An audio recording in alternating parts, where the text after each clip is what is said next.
Hello students, जैसे कि हमारी जो सीरीज़ चल रही थी पार्शियल फ्रैक्शन की, आज उसमें हमारा जो केस है वो थर्ड केस है। ये इरिड्यूसिबल वाला केस है। इरिड्यूसिबल का मतलब क्या है वो हम देखते हैं आज। सबसे पहले देख लीजिए लिखना इरिड्यूसिबल मतलब क्या होता है वो देख लेते हैं। और जैसे कि इरिड्यूसिबल का मतलब क्या है वो पहले चेक करते हैं हम लोग। अब इरिड्यूसिबल जो ये नाम आप देख रहे हैं, अब इरिड्यूसिबल का मतलब क्या होगा हिंदी में देखो। इसमें सेंस क्या आ रहा है, इरिड्यूसिबल। ये एक्चुअली घात से रिलेटेड क्वेश्चन है। घात यानी आपकी जो पावर है वो रिड्यूस नहीं हो सकती, वो कम नहीं हो सकती। कैसे एग्जांपल कैसे हैं, जैसे कि आपको पता है, आपने बहुत बार देखा होगा, आपके अगर आपने कॉम्प्लेक्स नंबर पढ़ा होगा, सम्मिश्र संख्याएं अगर आपने पढ़ी होगी तो आपके सर ने जरूर बताया होगा कि ये जो क्वेश्चन है इक्वल्स टू 0, इसका फैक्टर रियल नंबर में नहीं फाइंड कर सकते। आपको पता होना चाहिए ये सब बातें, है ना। क्यों नहीं कर सकते? क्योंकि इसका जो रूट है वो कॉम्प्लेक्स नंबर में आता है, आयोटा है। इसका जो आंसर आता है, जो फैक्टर्स हैं उसके, वो आयोटाज हैं। तो ऐसे जो क्वेश्चंस हैं, ऐसे जो फैक्टर्स आते हैं इसके रिलेटेड, जैसे कि एग्जांपल के तौर पे मैं आपको इन जनरल बता दूं, ये अब यहाँ पे जो ए है वो कोई भी नंबर होगा रियल पॉजिटिव नंबर में, ठीक है। Where a belongs to a positive R, कोई भी नंबर हो, आर से हो। एक्स स्क्वायर प्लस 1, ये ऐसा एक फैक्टर है जिसको आप रियल में फैक्टर नहीं कर सकते, मतलब इसके आंसर आपको रियल में नहीं मिल सकते, ठीक है। इसीलिए ये फैक्टर नहीं हो सकता, क्योंकि फैक्टर करने से क्या होता है, किसी भी चीज़ का अगर आप फैक्टर करते हो तो एक्चुअली आप उसकी पावर को रिड्यूस करते हो, मतलब 2 से फर्स्ट में आते हो, ठीक है, यानी डिग्री 1 में आ जाते हो। या 3 की है तो उसको आप डिग्री 2 में कन्वर्ट कर लिए तो भी उसको रिड्यूसिबल कहा जाता है, यानी कि आप उसकी घात को कम कर सकते हैं। लेकिन यहाँ पर क्या दिक्कत है, ये आपका फैक्टर नहीं हो पाएगा। क्यों? क्योंकि इसके जो आंसर है वो रियल में नहीं मिलेंगे आपको। तो मैं आपको वही बताना चाह रहा हूँ कि इस टाइप के सारे एग्जांपल, यानी कि क्या, आपको बस इतना याद रखना है कि एक्स स्क्वायर प्लस 1, ये फॉर्मेट में where a belongs to a real positive number, कोई भी रियल पॉजिटिव नंबर आप यहाँ रख दीजिए, उसका फैक्टर आप फैक्टर नहीं कर पाएंगे इन रियल डोमेन। आप कॉम्प्लेक्स में कर सकते हैं लेकिन रियल में नहीं कर सकते। तो इस टाइप के जितने भी एग्जाम्पल्स होंगे वो सभी के सभी कहाँ पर आएंगे, आपके थर्ड केस में आएंगे। बस आपको बस इतना याद रखना है, जो मैंने हिंट दे दिया आपको, एक्स स्क्वायर प्लस ए, इस टाइप में। यहाँ बेटा माइनस नहीं होना चाहिए, माइनस हो जाएगा तो ये बाय दिस फॉर्मूला ये रिड्यूस हो जाएगा, ठीक है। सो एक्स माइनस अंडर रूट ए और एक्स प्लस अंडर रूट ए, तो इस तरह से ये रिड्यूस हो सकता है। तो वो केस आपको अवॉइड करना होगा। बस आपको इतना याद रखना है कि एक्स स्क्वायर प्लस ए, या ये वाला फॉर्मेट हो, ठीक है। अच्छा, तो उसको लिखने का तरीका क्या है, समझ में आ गया। इरिड्यूसिबल में कौन कौन से केसेस हैं। हाँ, एक और आता है, ये फॉर्मूला आप लोग जानते होंगे, ठीक है। इस फॉर्मूले के भी जो जितने भी इस फॉर्मूले पे अगर आता है कोई क्वेश्चन, मतलब यहाँ पे अगर आपका फैक्टर इस फॉर्मेट में है तो ये ऑटोमेटिक आप बस आंख बंद करके मान लीजिएगा कि ये थर्ड केस का ही क्वेश्चन है। क्यों? क्योंकि इसका जो आंसर आता है x plus minus a, x square minus plus x a plus a square, ये जो पार्ट है बेटा, ये वाला, ये तो लीनियर है, ये तो रिड्यूस हो गया।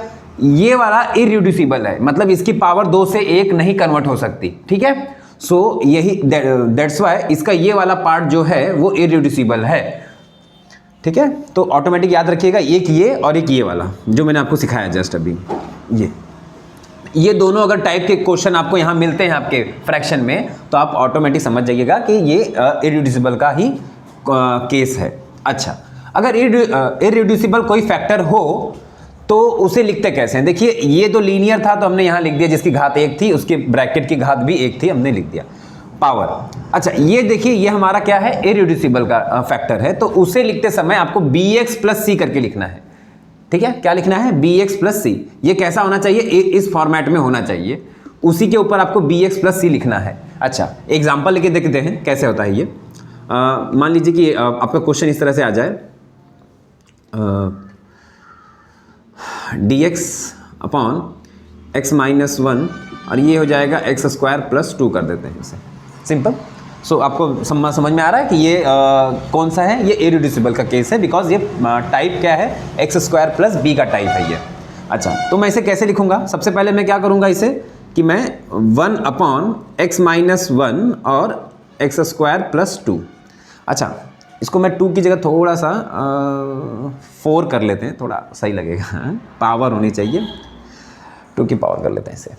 ओके देखिए हम क्या कर रहे हैं, हम इंटीग्रेशन और dx को यहाँ से हटा देंगे तो ऊपर 1 मिल रहा है आपको और नीचे x माइनस 1 और x² + 4 ये मिल जाएगा।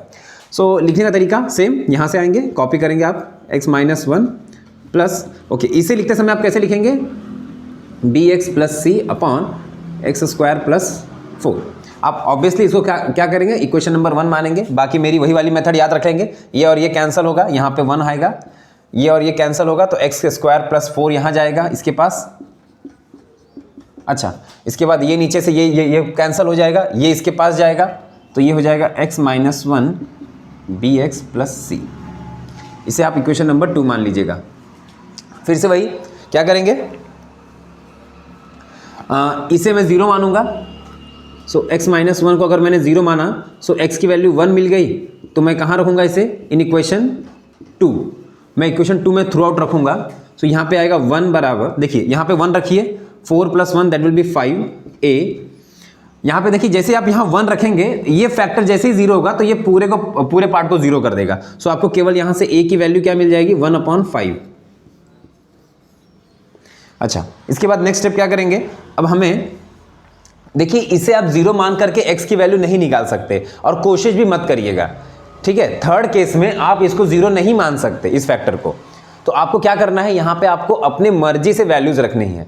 तो क्या करूंगा, अब उसमें मैं आपको एक ट्रिक बता रहा हूं। ये ट्रिक है कि आप कभी भी जो सेकंड केस 3 में इररिड्यूसिबल वाले केस में जो सेकंड वैल्यू है x की जो माननी है आपको अपने मर्जी से, उसे x बराबर 0 मानिएगा।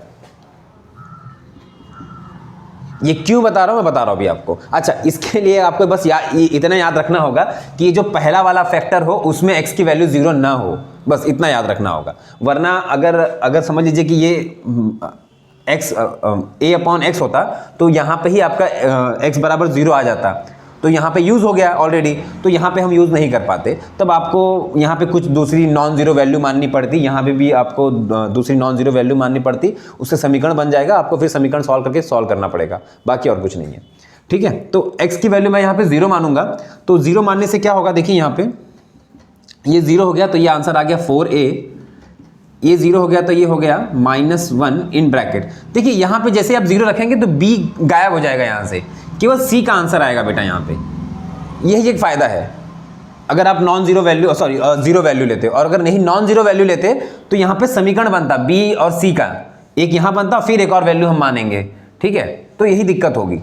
अच्छा यहाँ पे a का वैल्यू क्या है 4, दैट विल बी 1/5, यहाँ पे आ गया, ये होगा -c, इसे आप यहाँ हम -c को यहाँ लेते जाएंगे और इसे 1 को यहाँ लेते जाएंगे, तो c = 4/5 -1, क्रॉस मल्टीप्लाई करेंगे तो ये हो जाएगा 4 - 5/5 दैट विल बी -1/5। ये आपका c का वैल्यू आ गया। नेक्स्ट आप क्या करेंगे, यहाँ से अब x की एक और वैल्यू कोई ले लीजिए, मान लीजिए मैंने 1 हो गया, मैंने -1 मान लिया, कंसीडर कर लिया, तो यहाँ पे क्या है 1 है ऑलरेडी। अच्छा यहाँ पे मैंने -1 रखा तो -1 का स्क्वायर 1 ही होता है, दैट विल बी 4, और +4 दैट विल बी 5a। यहाँ पे मैं अगर -1 रखता हूँ तो ये -2 हो जाएगा, -2। अच्छा यहाँ पे मैं -1 रखूँगा, that will be -b + c। Okay अब इसको अंदर मल्टीप्लाई कर लीजिए और ये हो जाएगा -2b और ये -2c। अब मुझे a और c का वैल्यू ऑलरेडी पता है, ठीक है, तो मैं यहाँ पे रख दूंगा, तो ये हो जाएगा 5/5 + 2b माइनस, अब देखो ऑलरेडी c का वैल्यू माइनस में है, सो ये हो जाएगा -+ 2/5, ठीक है, और ये 1 है यहाँ पे, सो ये क्या हो जाएगा, कैंसिल हुआ, दैट विल बी 1 + 2b + 2/5। देखिए 1 से 1 ये भी कैंसिल हो जाएगा, अगर ये इस तरफ आएगा तो -1 हो जाएगा, तो ये कैंसिल हुआ, यहाँ पे 0 आ गया। अच्छा ये भी यहाँ पर आएगा तो ये -2/5 आ जाएगा, दैट विल बी 2b, 2 से 2 कैंसिल करेंगे, सो आपको b की वैल्यू क्या मिल गई, -1/5। यहाँ तक आई होप सभी को समझ में आया होगा, कोई दिक्कत नहीं होगी। a की वैल्यू, c की वैल्यू, और आई होप सभी को दिख भी रहा होगा ये वैल्यूज़, कोई दिक्कत नहीं है ना, ठीक है। a, c और b, देखिए क्या किया हमने, a के लिए हमने इसे 0 किया, हमें a का वैल्यू मिला, लेकिन b और c के लिए हमने अपने मर्जी से वैल्यूज़ लिए हैं, और उसमें भी मैंने आपको एक ट्रिक बताया है कि आपको ये बात याद रखनी है, x की वैल्यू मैंने 0 लेनी है यहाँ पर वो क्यों लेनी है, क्योंकि मुझे यहाँ पे डायरेक्टली सी का आंसर मिल जाता है। ऐसा नहीं करने पर आपको बी और सी में यहाँ समीकरण मिलता, यहाँ भी बी और सी में समीकरण मिलता, आपको समीकरण सॉल्व करके थोड़ा लेंदी हो जाएगा प्रोसेस। उसको अवॉइड करने के लिए, उसे ओवरकम करने के लिए मैंने एक्स की वैल्यू यहाँ पे 0 ली है। अच्छा ठीक है, मैं बेटा ये लिख लीजिएगा, मैं इसे रफ कर रहा हूँ। यहाँ पे ए, सी और बी की वैल्यू केवल रहेगी आपके सामने।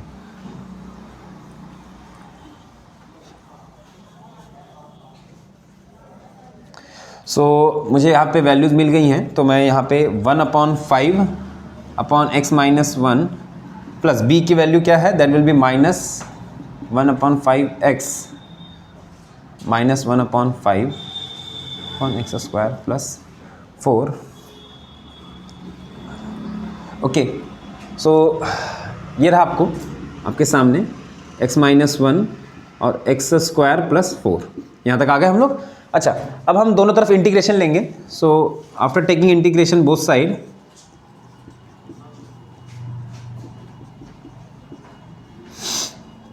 ये 1/5 नीचे आ जाएगा, integration of dx that will be x minus 1। यहाँ पे देखिए माइनस 1/5 को बाहर कर लीजिए और ये हो जाएगा। अच्छा, मैं यहाँ पे अलग अलग कर रहा हूँ बेटा, ठीक है। ये हो जाएगा x dx upon x square plus 4, ये हो जाएगा माइनस 1/5, ऑलरेडी बाहर आ जाएगा, ये dx upon x square plus 4। Okay, तो आप जरा यहाँ पे आप देख पा रहे हैं, जैसे कि मैंने बताया था कि देखिए ये लीनियर फैक्टर है, इसका आंसर आप बिंदास होकर के किस में लिखेंगे, लॉग में लिखेंगे, है ना। इसका आप डेरिवेटिव करिए, इसका डेरिवेटिव क्या आएगा यहाँ पे आप देखिए। मैं इस फॉर्मूले से आपको मैं मैक्सिमम एग्जाम्पल दिखा दूंगा सॉल्व करके, log of F of x, ठीक है। ये आपको बस याद रखना है, ठीक है। बस इतना क्या करना है, नीचे का डेरिवेटिव करिए, 1 आएगा, 1 ऊपर होता है हमेशा, हर इंटीग्रेशन में या हर कहीं भी हो 1, जहाँ कुछ नहीं है वहाँ 1 होता है हमेशा। तो ये ऑटोमेटिकली किस में आ गया, लॉग x माइनस 1 में। अच्छा, अब यहाँ पे आप क्या करेंगे, सेम यही मेथड लगाएंगे। इसका आप डेरिवेटिव करिए, यहाँ पे 2x आएगा केवल, इसका डेरिवेटिव क्या आएगा, अवकलन क्या आएगा, 2x आएगा।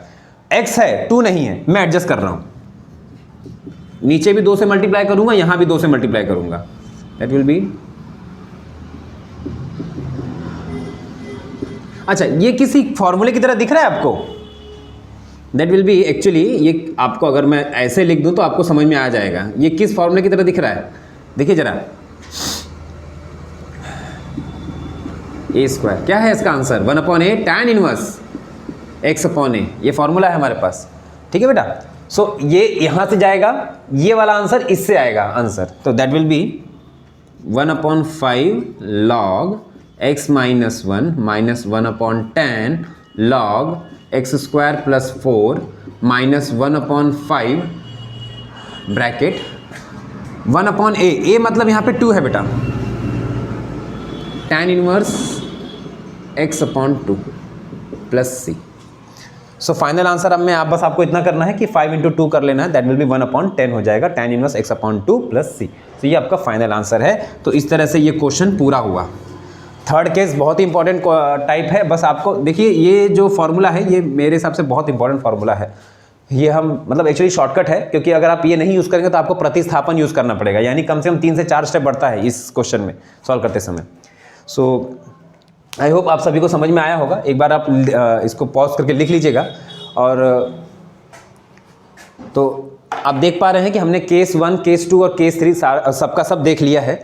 अच्छा, इसमें आपको कोई भी डाउट होगी तो आप प्लीज़ कमेंट करिएगा, मैं आपको उसके सारे डाउट्स के आंसर भी देते जाऊंगा, ठीक है बेटा। तो इसे लाइक करिएगा, सब्सक्राइब करिएगा और अपने दोस्तों में ज़रूर शेयर करिएगा वीडियोस को, ताकि आपको और अच्छे अच्छे वीडियोस मिलते रहें इसमें, ठीक है।